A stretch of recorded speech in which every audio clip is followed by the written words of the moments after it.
Hey, I just wanted to share, just a typical experience that I experience quite regularly in my line of work.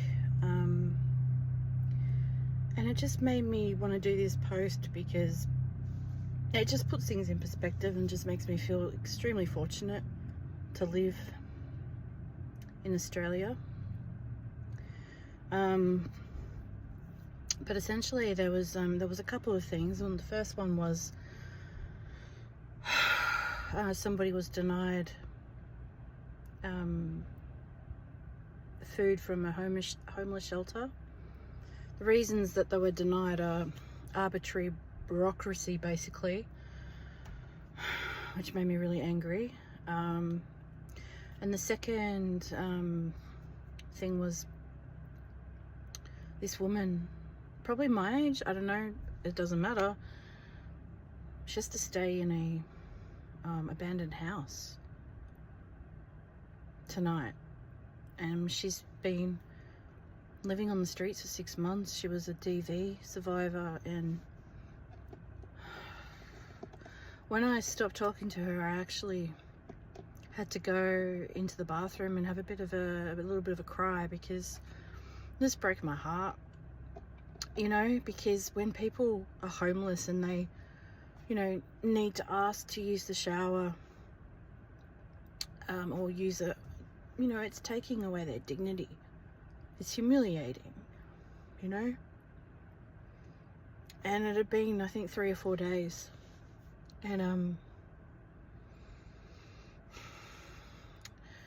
yeah, I just felt really sad, but anyway, I assisted her as best as I could, and I really hope that I really genuinely hope that she'll be okay and not targeted, because everyone that's homeless is vulnerable, but women in particular. We all know the reason why,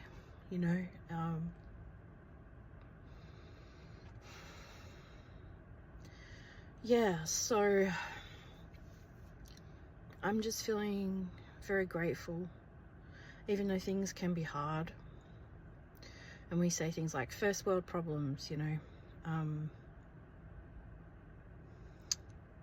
not to minimize mine or your stuff that you're dealing with, but like being homeless and having to go days without a shower, and it's, yeah. So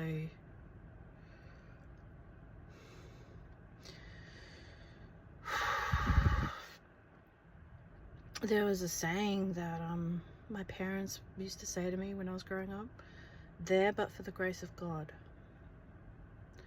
And I think in this instance it's very much a case of that.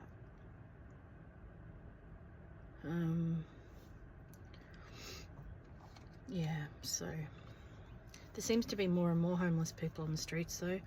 I think, like, where I live in Melbourne, Australia, there's more and more homeless people all the time, and it's because of, which is just absolutely atrocious for a first world country, because of the cost of living, rentals.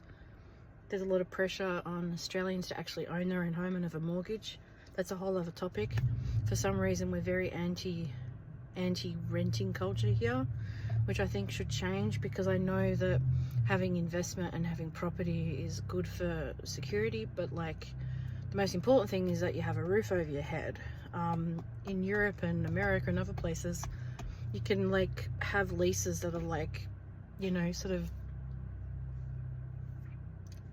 permanent or whatever, and here it's usually year by year, and the landlord decides whether they're going to renew or not, usually. And fair enough, it's their property, but like then the tenant, unlike in places like America, the tenant can't fix anything.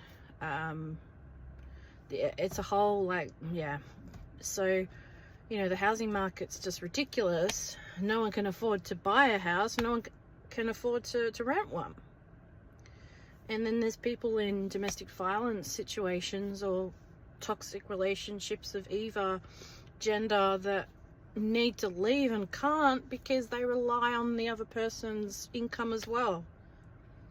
So the next time someone says, why didn't he leave or why didn't she leave, which is, to be honest, the majority of them are women having to leave, I think I'm going to slap them across the face, because like, this is what people are not understanding.